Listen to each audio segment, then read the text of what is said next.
Good morning dear friends and शिक्षक साथियों। एक चीज़ ध्यान में रखते हुए बीपीएससी टीआरई 4 और सक्षमता परीक्षा 3 ये दोनों क्लास के लिए ये जो वीडियो अब मैं स्टार्ट करूँगा ये डेमो क्लास होगा आपका। और विज्ञान यानी साइंस एमसीक्यू में आज के ये डेमो क्लास में मैं लिया हूँ पौधों में संवहन।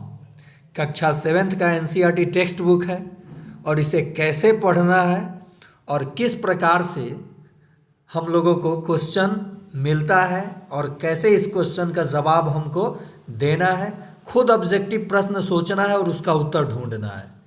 इन सब चीज़ों पे हम लोग आज ये वीडियो देखेंगे और कैसे टेक्स्ट बुक का अध्ययन करना है, कम समय में कैसे अधिक से अधिक प्रश्नों को जानना है, ये हम लोग इस वीडियो में बखूबी जानेंगे। तो पहले आप वीडियो को देखिए, पसंद आए तो लाइक सब्सक्राइब शेयर कीजिएगा, नहीं आए तो छोड़ दीजिएगा। सबसे पहले आइए हम लोग देखते हैं यहाँ पे कि चैप्टर 14 जो अध्याय है टेक्स्ट बुक का पौधों में संवहन, इसको हम लोगों को किन किन टॉपिक को कवर करना है। तो पहले लाइन में देखिए, सभी जीव जंतुओं को पानी की आवश्यकता होती है। आप अपनी भाषा में जानिएगा, इस किताब को लिखे हुए को नहीं सोचिए, ठीक है। पानी की आवश्यकता होती है यानी जल की। और जल क्या करता है बताइए? पौधे जल को क्या करते हैं? अवशोषण करते हैं और त्याग भी करते हैं। तो जो त्याग करते हैं, पौधे जल छोड़ते हैं, तो उसको वाष्पोत्सर्जन कहा जाता है। एक जवाब हमको यहाँ मिलेगा, लेकिन कैसे पता चला कि उसे वाष्पोत्सर्जन ही कहा जाता है? छोड़ने की क्रिया को आप जानते हैं क्या कहा जाता है? अब आइए यहाँ देखिए, इसको थोड़ा जूम कर लेते हैं। जूम करके इस लाइन पे हम लोग ध्यान देते हैं। नन्हे पौधे जड़ सहित सावधानी से उखाड़ लीजिए, तो ये तो क्रियाकलाप है, क्रियाकलाप पे ध्यान आपको नहीं देना है। अब आपने जो दो पौधे को रखा दो जार में, तो इसमें देखिए, इसमें जालीनुमा संरचनाएं दिख रही हैं ना।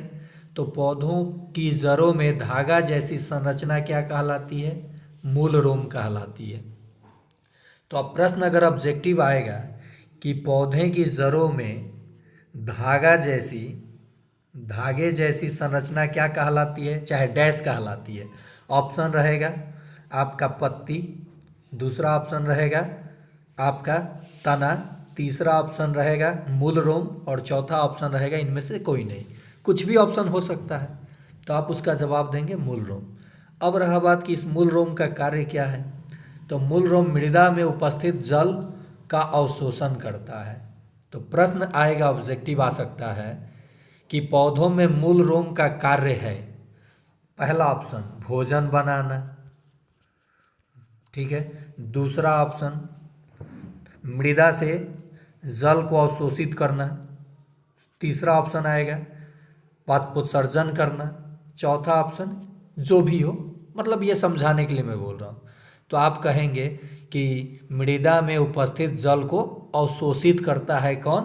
तो मूल रोम और खनिज पदार्थों को अवशोषण करके और प्लांट के तना पत्ती सबको भेज देता है। लेकिन किसके द्वारा भेजता है आगे ये भी जानेंगे।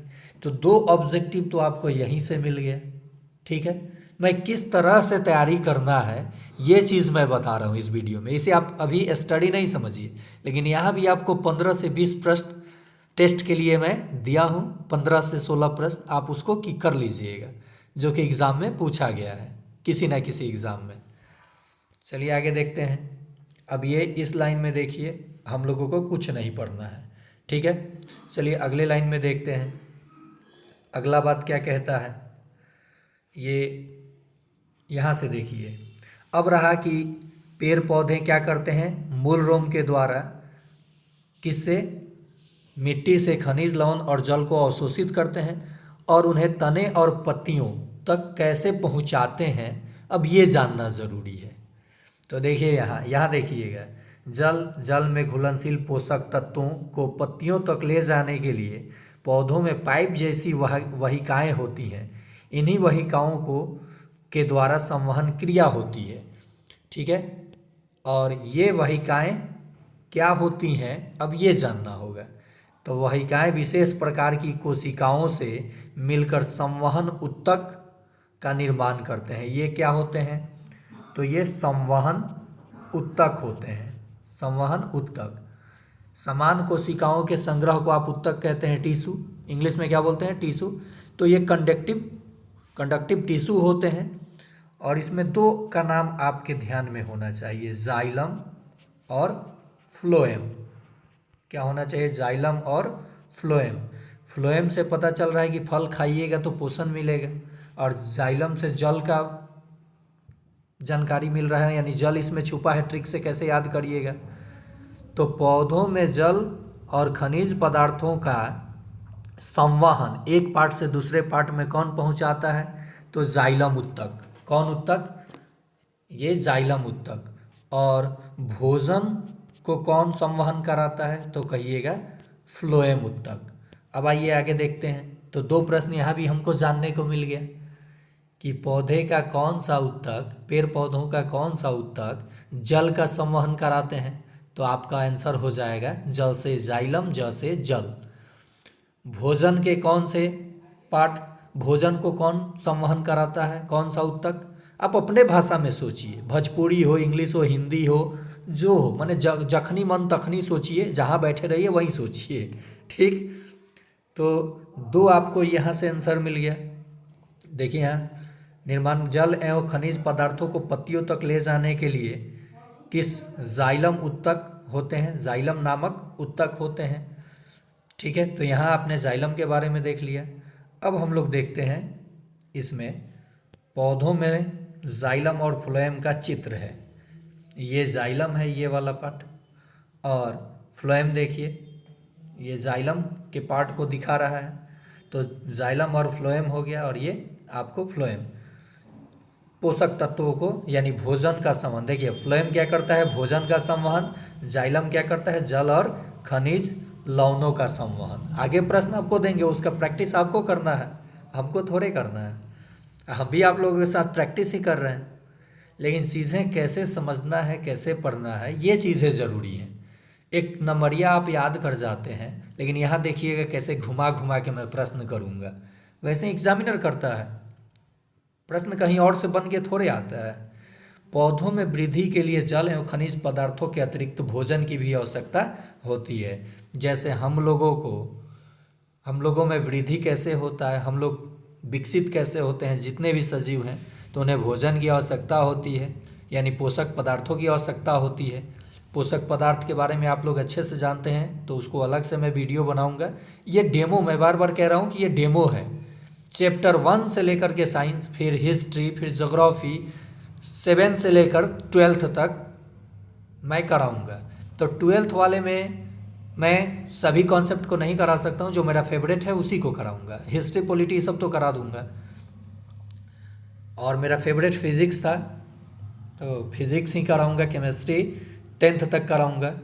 केमिस्ट्री 11 12 का आप कहीं और स्पेशल या किताब से आप कीजिए। नेक्स्ट आपका अंग होता है भोजन का। क्या करते हैं? पौधे में विभिन्न प्रकार की जैव क्रियाएं होती हैं। ये क्रियाएं पौधे में विभिन्न भागों से होती हैं। जैसे मान लीजिए भोजन का बनना, पौधे भोजन स्वपोषी होते हैं, ये आप सब जानते हैं, स्वपोषी होते हैं। क्लास 10th में आप पढ़े होंगे या पढ़ने को मिलेगा। स्वपोषी मतलब जो अपना भोजन खुद प्रिपेयर कर लेता है, ना किसी से चीनी खरीदने जाएगा, ना किसी से नमक लेने जाएगा, यानी खरे खरे ये सूर्य के प्रकाश की मदद से भोजन कर बना लेगा और अपना पोषण कर लेगा। तो उस क्रिया को क्या कहा जाएगा? तो आप कहेंगे प्रकाश संश्लेषण कहा जाएगा। क्या कहा जाएगा? प्रकाश। आप सोचिएगा तो ढूंढ लीजिएगा आंसर। प्रकाश संश्लेषण कहा जाएगा। तो विभिन्न भागों से विभिन्न विभिन्न क्रियाएं होती हैं। तो इसमें पत्तियों का अहम रोल हो जाता है। किसका? पत्तियों का। भोजन बनाने में सनलाइट और पेड़ पौधे की पत्तियों का अहम रोल होता है। पत्तियों का हरा रंग क्लोरोफिल के कारण और ये मुख्य भूमिका निभाता है। जब सूर्य का प्रकाश इस पर पड़ता है तो प्रकाश संश्लेषण होता है। किन किन चीज़ों को लेकर? कार्बन डाइऑक्साइड और जल को लेकर। ठीक। और उसके बाद क्या बनता है, ग्लूकोज बन जाता है 6H12 C6H12O6।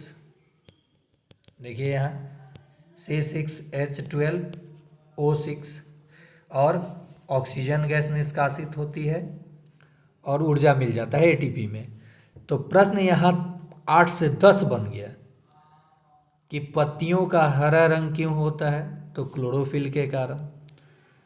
प्रकाश संश्लेषण के दौरान कौन सी गैस निकलती है, तो ऑक्सीजन। पौधे कौन सा गैस छोड़ते हैं, तो ऑक्सीजन। प्रकाश संश्लेषण में कच्चे पदार्थ के रूप में पौधे क्या लेते हैं, तो कार्बन डाइऑक्साइड और जल।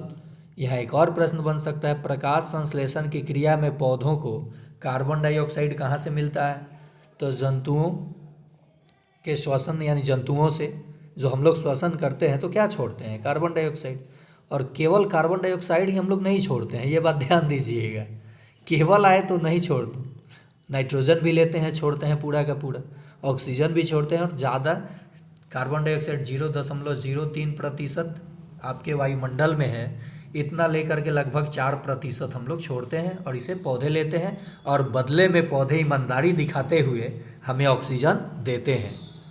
तो हम एक दूसरे के पूरक हैं। किसी को भी अगर डिस्टर्ब होगा, कोई भी अगर पृथ्वी पर समाप्त होगा तो जीवन संकट में पड़ जाएगा। इसलिए पेड़ पौधे लगाइए, जीवन को खुशी हरा भरा बनाइए और स्टडी मन से कीजिए, सिलेक्शन पाइए। तो यहाँ बहुत सारे प्रश्न आपको मिला, ऑब्जेक्टिव मैं सेट किया हूँ इसलिए ये चर्चा किया, एक्स्ट्रा चीज़ें भी बताऊँगा इसमें। अब चलिए इसमें हम लोग देख लिए कि क्या क्या बातें हैं, किन किन चीज़ों के से प्रश्न बन सकता है। ठीक, अब आगे देखते हैं हम लोग यहाँ से। अब आ गया वाष्पोत्सर्जन। तो जल एवं खनिज पदार्थ का भोजन की आवश्यकता होती है सभी जीव जंतुओं को। जल एवं खनिज पदार्थों का परिवहन जाइलम ऊतकों द्वारा होता है। देखिए जल एवं खनिज तो देख लिए थे आप वहीं पे, यहाँ भी आंसर छुपा हुआ है। उसी प्रकार पत्तियों में भोजन के संवहन के लिए दूसरी तरह की वाहिकाएं फ्लोएम होती है जो संवहन ऊतक है और पत्तियों में भोजन का पौधों से सभी अंगों तक पहुंचाती हैं। यहाँ भी आपको उत्तर मिल गया, वही बात उत्तर आपको मिलेगा यहाँ पे। ठीक है, बहुत सारे प्रश्न यहाँ से हम लोग बनाएंगे, लेकिन पहले ये वाष्पोत्सर्जन देख लीजिए। पौधों में वाष्पोत्सर्जन, जब आप पॉलीथीन बांधिएगा किसी पौधे के छोटे प्लांट पे, तो उस पॉलीथीन में ये क्रियाकलाप है, डॉट डॉट करके बिंदी बिंदी जल की कुछ बूंदें लगेंगी टपकने। तो ये दर्शा रही हैं कि पौधे वायुमंडल में क्या छोड़ती हैं, जल का निष्कासन करती हैं, जिसे वाष्पोत्सर्जन कहा जाता है। तो आप यहाँ से बच्चों को डिफिनीशन भी बता सकते हैं कि पौधे जब जल वायुमंडल में त्याग करते हैं उस प्रक्रिया को क्या कहा जाता है, तो वाष्पोत्सर्जन कहा जाता है।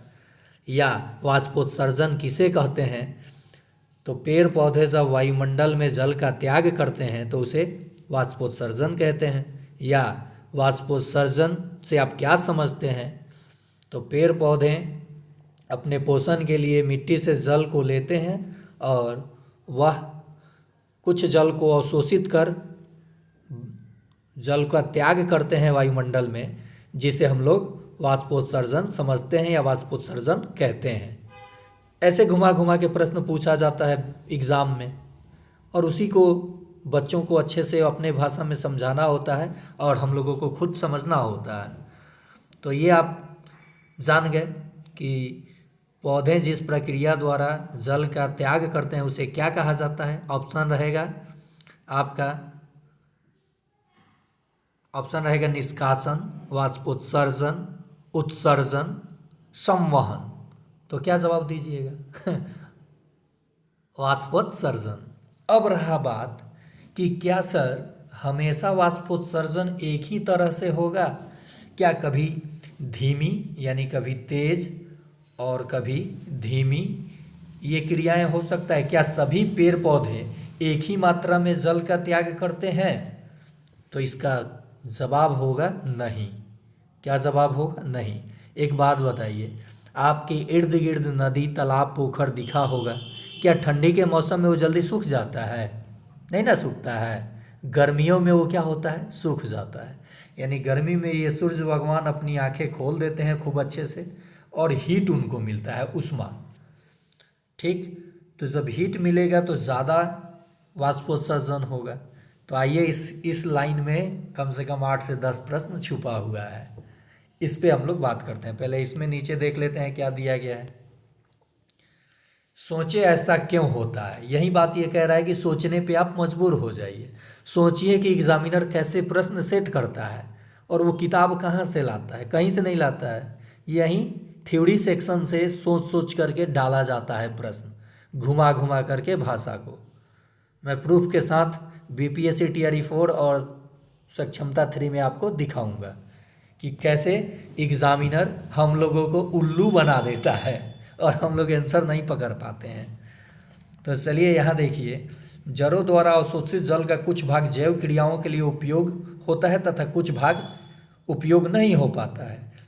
यह अतिरिक्त जल पत्तियों में पाए जाने वाले छिद्रों, जिसे रंध्र कहा जाता है।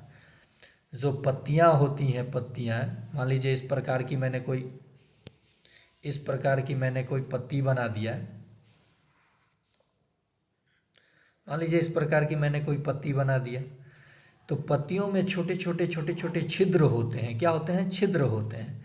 इंग्लिश में आप स्टोमटा कहते हैं, स्टोमटा आसान है बोलना, और यहीं अगर हिंदी में ऑप्शन रहता है रंध्र तो हम लोग मिस कर जाते हैं। तो उसी छिद्र से ये क्या करते हैं, जल का त्याग करते हैं। तो उस छिद्र को तो एक ऑप्शन मिल गया हमको कि रंध्र कहते हैं, और जल का ये क्या करते हैं, त्याग करते हैं, जिसे हम लोग ट्रांसपीरेशन यानी वाष्पोत्सर्जन कहते हैं। अब यहाँ देखिए प्रॉपर्टीज में ही क्या कह रहा है,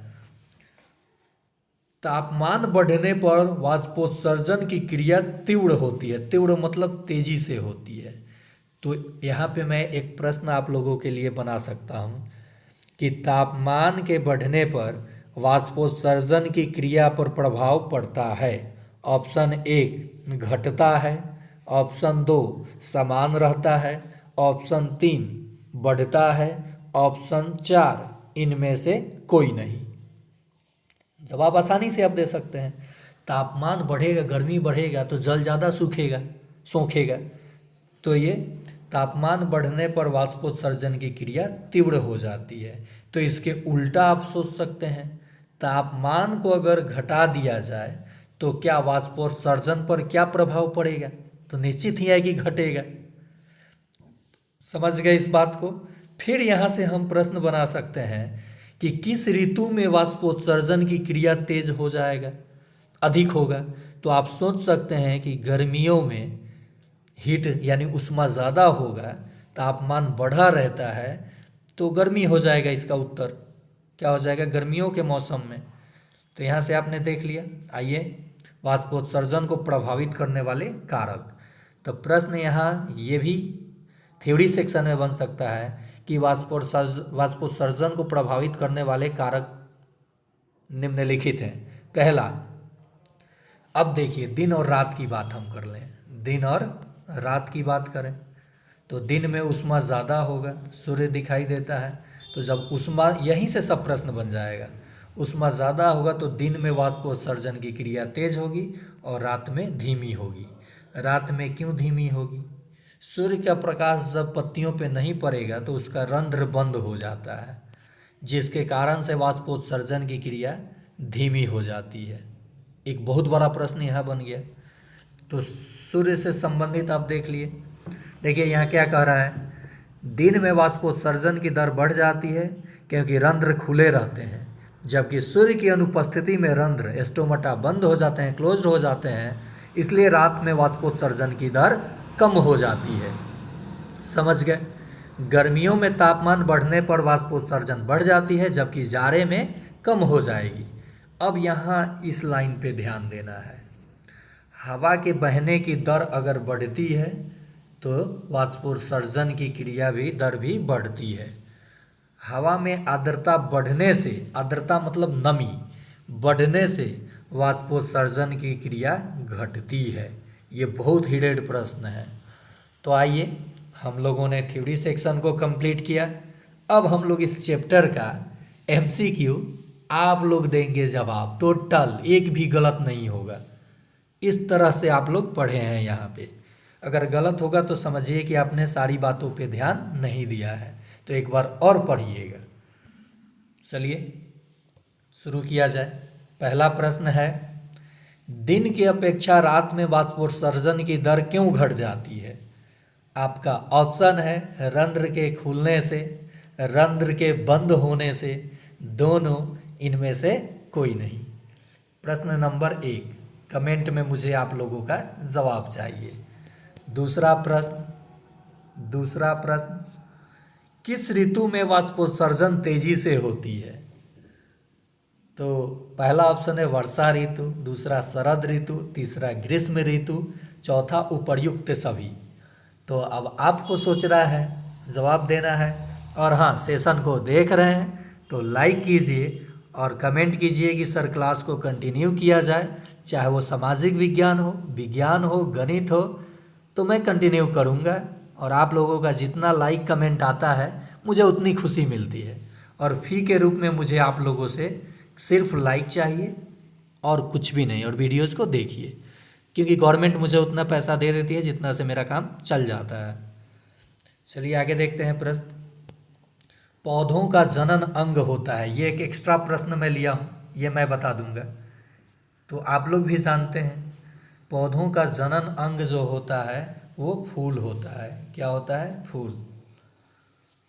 पत्तियों को रसोई घर कहा जाता है, ये भी जान लीजिए, रसोई घर, क्योंकि भोजन बनाने में सबसे ज़्यादा मदद यहीं, और सनलाइट तो मान लीजिए बाहर से, पौधे का कौन सा भाग? तो पत्तियाँ। चलिए आगे देखते हैं प्रश्न।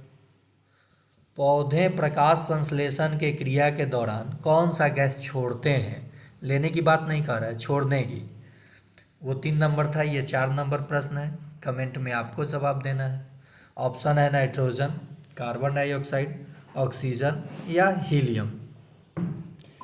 यहाँ जान लीजिए वायुमंडल में कार्बन डाइऑक्साइड 0.03% है, और इसी को हम लोग शुष्क बर्फ कहते हैं। क्या कहते हैं? शुष्क बर्फ, जो बीपीएससी टीआरई 3 में पूछा हुआ था। अगला प्रश्न है, पौधों का रसोई घर कहा जाता है। तो पौधों का रसोई घर क्या कहा जाता है? ऑप्शन प्रश्न नंबर 6 हो जाएगा। 6 था या 5, देख लीजिएगा आप लोग। दिन की अपेक्षा रात में वाष्पोत्सर्जन की क्रिया डैश होती है। देखिए, दिन की अपेक्षा रात में कह रहा है, तो बढ़ती है या घटती है? यहाँ कंफ्यूज कर देता है, बढ़ती है कि घटती है। बात रात में पूछ रहा है, दिन की अपेक्षा रात में, तो घटती है। लीजिए मैं बता दिया। अगला प्रश्न है, वहाँ 6 नंबर प्रश्न था, आर्द्रता बढ़ने से वाष्पोत्सर्जन पर क्या प्रभाव पड़ता है? तो ये 7 नंबर प्रश्न देख लीजिए, आप लोग कमेंट में जवाब दीजिएगा। वाष्पोत्सर्जन की क्रिया कब तेज होती है? कब तेजी से होती है? दिन में, रात में, सुबह में या शाम में? 9 नंबर प्रश्न हो जाएगा आप लोगों के लिए। पौधे किस प्रक्रिया द्वारा जल का त्याग करते हैं? तो पौधे किस प्रक्रिया द्वारा जल का त्याग करते हैं, तो उसका जवाब देना है। पत्तियों में पाए जाने वाले छिद्रों को क्या कहते हैं? तो 11 नंबर प्रश्न हो गया। इसको हिंदी में भी लिख लीजिए ऐसे, रंध्र, यहाँ 3 नंबर में। आगे देखिए, पेड़ पौधों में भोजन का संवहन, देखिए भोजन का संवहन, फ्लोएम या जाइलम, दोनों या इनमें से कोई नहीं। 12 नंबर प्रश्न हो जाएगा। नंबरिंग पे ध्यान नहीं दीजिएगा, मैं भूल गया उधर। पेड़ पौधे, स्कूल का समय हो रहा है। पेड़ पौधों में जल का संवहन किसके द्वारा होता है?